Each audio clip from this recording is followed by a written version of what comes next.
لو أنزلنا هذا القرآن على جبل لرأيته خاشعا أنزلنا هذا القرآن على جبل لرأيته خاشعا أنزلنا هذا القرآن على جبل لرأيته خاشعا متصدعا من خشية وتلك الأمثال نضربها للناس لعلهم يتفكرون.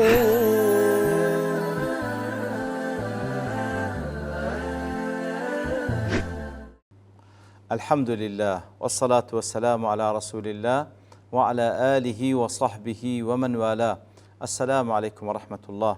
برزان خوشحال لواني 1430 لواني كاين تفسير القرآن بيروز بيم وخزمتان بس رزامدي رب العالمين وهو دارم ايوي عزيز سودي لور بقرن. أعوذ بالله من الشيطان الرجيم. بسم الله الرحمن الرحيم. وقل إني أنا النذير المبين. بەڵێ خۆشەویستان، خی گەورە سوبحانەهو وتەعالا بە پێغەمبەر دەفەرمی صلی الله عليه وسلم پێیان بڵێ بێگومان ئەمنم ترسێنەرێکی زۆر بە ئاشکرا. دیارە مناسبەی ئەتەرگەڵەوەی پێشووتر وەکو ئەبی حەیان دەڵێ أن الله تعالى لما أمر النبي صلى الله عليه وسلم بأن لا يحزن على من لم يؤمن.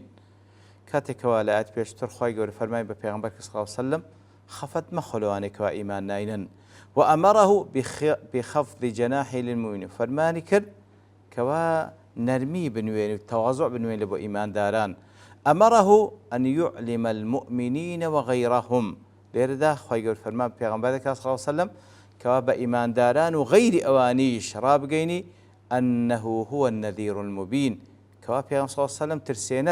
ترسێنەرێکی زۆر بە ئاشکرایە. لئلا يظن المؤمنون أنهم لما أمر عليه الصلاة والسلام بخفض جناح لهم خرجوا من عهد النذارة فأمرت على أن يقول لهم وقل إني نذير مبين.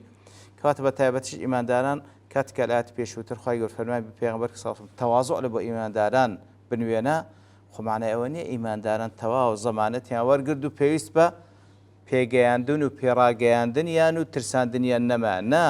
لە بۆ ئەوانیش بفەرمی قل إني أنا النذير المبين.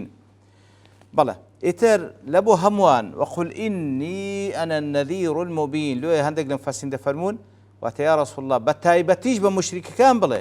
إني أنا النذير ئەمن ئەو ترسێنەرەمە الذي قد أبان إنذاره وأظهر الحق لكم.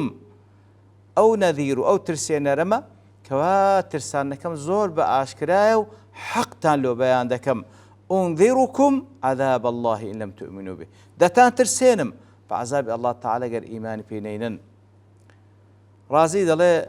أمره بأن يقول للقوم الله تعالى فرماي بيكريك بقومك يبلى إني أنا النذير المبين فيدخل تحت كونه نذيرا. كاتك هذا فرمي بيان بلا أمن ترسينريش بأشكرامة أو تسلخ ويقول كونه مبلغا لجميع التكاليف. كاتك هذا فرمي بيان بلا أمن ترسينرم كاتهم التكليف كان اشتان بيرادة جينم لأن كل ما كان واجبا ترتب على تركه عقاب. هم تكاليف كتان بيرادة جينم أوي كوا بواجب بيتان رادة جينم كسيجنيكا سزادة دري. وكل ما كان حراما ترتب على فعل عقاب وبيتان رادة جينم أوانيك حرام قدر كراو هر كسيج بك أو عين عقاب ددري. فكان الإخبار بحصول هذا العقاب داخلا تحت لفظ النذير. كواتا كاتك وادا فرمي بيان رابقين أمن ترسينرم واتا هموش تكانتا لو بيان دكم كوا بيويست زي بزي بكن هموش تانشنا لو بيان دكم كوا بيويست خوتان لي باريزن اگرنا او لأنزام نداني واجبك يعني لأنزام داني حرامك عقاب ددرين. ويدخل تحته أيضا كونه شارحا لمراتب الثواب والعقاب والجنة والنار. وأرفع وصل خوي دقري كواتا هموتان لبو بيان دكم هموتان لو شرح دكم ثواب وباداش تج مرتبه هي عقاب وسزاش عيني أوانيش بابلين بلا بليان هي وأرفع بهشتي سندين بلي هي جهنمش سندين دركاتها ثم أردفه بكونه مبينا أو ترساد نفس ترساندنيك زور واضحة. ومعنى كونه كات كذا في المبينة كونه آتيا في كل ذلك بالبيانات الشافية والبيانات الوافية كواتا ترسان كم زور برونكرنويش تيرو تواوا حوي غموزة إذا نامني. قال إنزال حديث يقدا كبخاري مسلم رواتي كرديا أبو موسى أشعري خوالي راد دجيرتو دفرمي صلى الله عليه وسلم دفرمي مثلي ومثل ما بعثني الله نموني منو نموني أو بياميك الله تعالى أمني بهوي ونادية كمثل رجل أتى قوما وكو بياويك داتي تلاي قومك فقال بيان دلي رأيت الجيش بعيني بياويك دستلاي قومك أو قوم أقادار دكاتو بتاي خوم بينيم جيشك وابرو لانقو دي وإني أنا النذير العريان وبيان بلي أمن ترسينريشي بيشمكم عريان بيشمكم شمكم لبنيا النذير العريان سيا دل مثل مشهور سائر بين العرب نمونيشي زور مشهور لنا عرب ده يضرب لشدة الأمر بل غير سروي كسر أن النذير العريان وتقزيك زور قولي أقادار بن وبراءة المخبر عن التهمة بوكوا بزانا أمن بهيج شويشي يهندينيم اتهام بكريم كوا خبرك تبيدغان من راس درسته. واصله ان الرجل اذا راى العدو قد هجم على قومه اصلا كلوي هاتي كاتك كاسك بميني كوا واد جمن بزيش يدي بسر قومك دا واراد ان يفاجئهم او زي شاد لنا كاوك بتسر قومي وكان يخشى لحوقهم قبل لحوقه او كسك خبري زاني او دجمنك وادي بسر قومك دا لو يدا ترسي بيش أو يبقات الله قومكي دجمنكا يبقات السريان تجرد عن ثوبه أو تسدك أو كسا شمتش خوي همو لبردكات وجعله على الرأس خشبة شمكاني لسد داريك دادني لدوروا ببيبين وصاح ليأخذوا حذرهم إتر لدوروا شمتش خوي دا كان دير لسد داريك دانا لدوروا آماجي بيدكا ودجمن هات سرتان دترسين بيش أو بقى ملاتان دجمنك بقات السرطان وياخذ هندش كش بشويش كش ليد النذير العريان وكو كسك كوا أسير لبردستي دجمنكي لزمني قومك دجمنيانا أو بيت أسير لبردستي أو دجمني أو دجمنا تسيان ليكرديا شمتشان همو لبركتوبي لشر ما نتواني هلبي بەڵام کاتێک کەواجوی لێ دەبی ئەو دوژمنەوە خۆتەی دادەنێ بەسەر قەومەکەی دابدا ئەوەی لەبیر دەکاکەوە بێشمەکە لەبەر خاتری مەسلحەتی قەومەکەی بە بێشمەک خار دەدا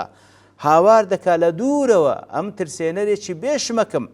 کەواتە شتێک ئەمنی هاندایە کە بێم تەحملی ئەو هەموو عیب و عارەی خۆم بکەم لەبۆی کەوە ئەنگۆ دوژمن نەگاتە سەرتان أنا النذير العريان إنزا بين صوت دفرمي النجاة أي اطلبوا النجاة بأن تسرعوا الهرب خوتان نزادن هول بدن ليرب برون تكو دجمدك أو تسرتان فأطاعته طائفة فأدلجوا كاتكوا أو كسا بوشيوي آقاداري قومكي خوي دكاتوكوا دجمن وخاريك بسرتان دابدا هنديك لو قومي جورالي قسكوي دكن فأدلجوا واتلسرتاي الشو ياخذ بشو بريكة إنزاركي أو كسان بهند هالقرتو لويا أوان فأدلجوا على مهلهم كواتا أوان لسرخوا بريكة زو خوان نزاد دا فنجوا زو بهند يان هالقرسكي هل الشويرة ناقوت اندبا باس بيني بزاين سلبنا هل الشويرة لسرخوا بخوكتنو لخوان ويندريان بزيش تاوكو بيشو او دجمنا بقاتي أوان نزات ينبو وكذبته طائفة بلام مجموعة ديكا بدرويان زاني أو قسية فصبحهم الجيش بلام أوان جيشك جيش تسرسريان فاجتاحهم أي استأصلهم وأهلكهم بالكلية أواني بدرويان زاني فاجتاحهم براستي دجمن جيش تسريانو لە ڕەگ و ڕیشاڵەوە دەریانی هینا لێ خوای گەوردە پێیان بفەرموو ئینی ئەنە النەذیر الموبین ئەمن ترسێنەرێکی زۆر بە ئاشکراشم کە هاتیمە ئاگادارتان دەکەمەوە کەواتە ئاگادارتان دەکەمەوە مردن چاوەڕێتانە قبر و قیامەت چاوەڕێتانە حەشر و حساب چاوەڕێتانە بەخۆکەون بەهانای خۆتان وەرن ئەگەر لەسەر ئەو حاڵەتەی بەردەوام بن واللهی عەزاب دەگاتە سەرتان ئیتر لێرە و لە چەندین ئاەت کەس خوای گەورە تەکید لەوەی دەکاتەوە پێیان سەلەم نەذیرێکی مبینە كما أنزلنا على المقتسمين وأنذر قومك عذابا مثل العذاب الذي نزل على الذين اقتسموا القرآن وبيان بلي قومك آقادار بكوا بعذابك وكو أو عذابي كوا هات سركسانك كتاب پروردگاریان باش کرد ایمانیان بە هەندێک هینا و ایمانیان بە هەندێک نەهینا ئاگادارتان دەکەمەوە لە عەزابێک وەکو ئەو عەزابەی کە هاتە سەر کەسانێک کەوا قورئان و کتابی خوای گەورەیان باش کرد و ئیمانیان بە هەندێک هینا و ئیمانی بە هەندێک نەهینا چ عەزابێک هات سەرە بەو عەزابەتتان ترسێنم المقتسمين الذين تقسمت أقوالهم في القرآن جاءوا مقتسمين هەندێک لە زانان ئەو هایە لێک دەنەوە ئەی تەقەسەمەت ئەقوالهم في القرآن ئەوانەی کەوە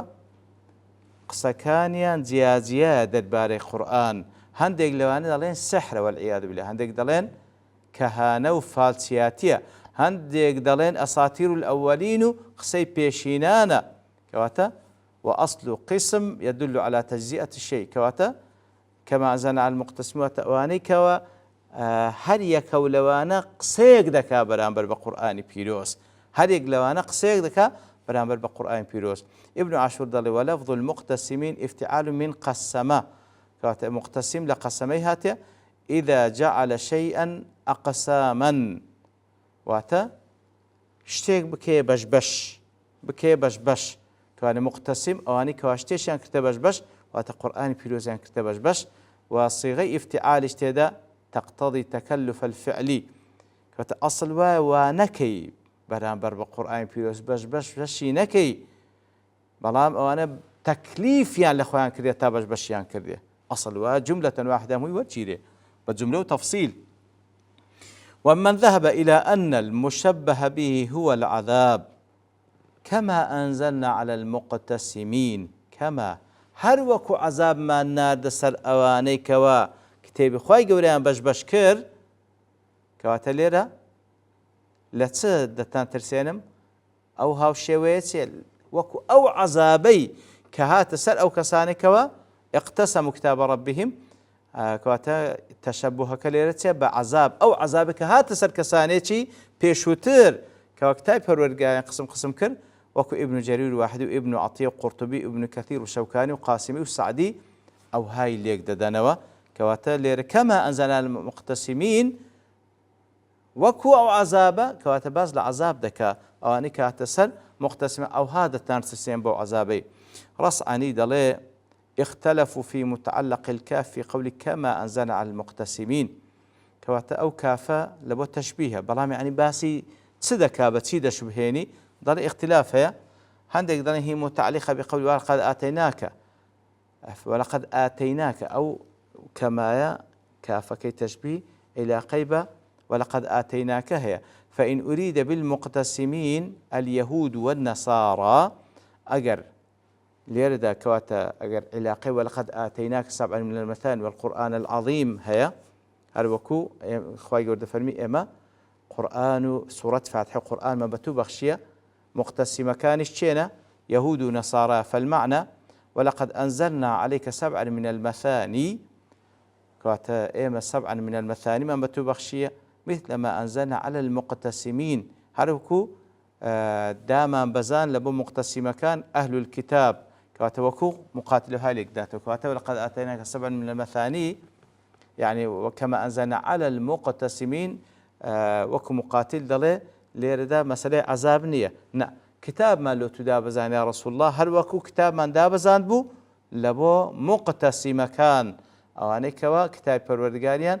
باش کرد بوو هەرو کتابم بەوان بەخشێ کتابم بە توش بەخشیە وئین ئوریدە بی کوفار و قوڕەیش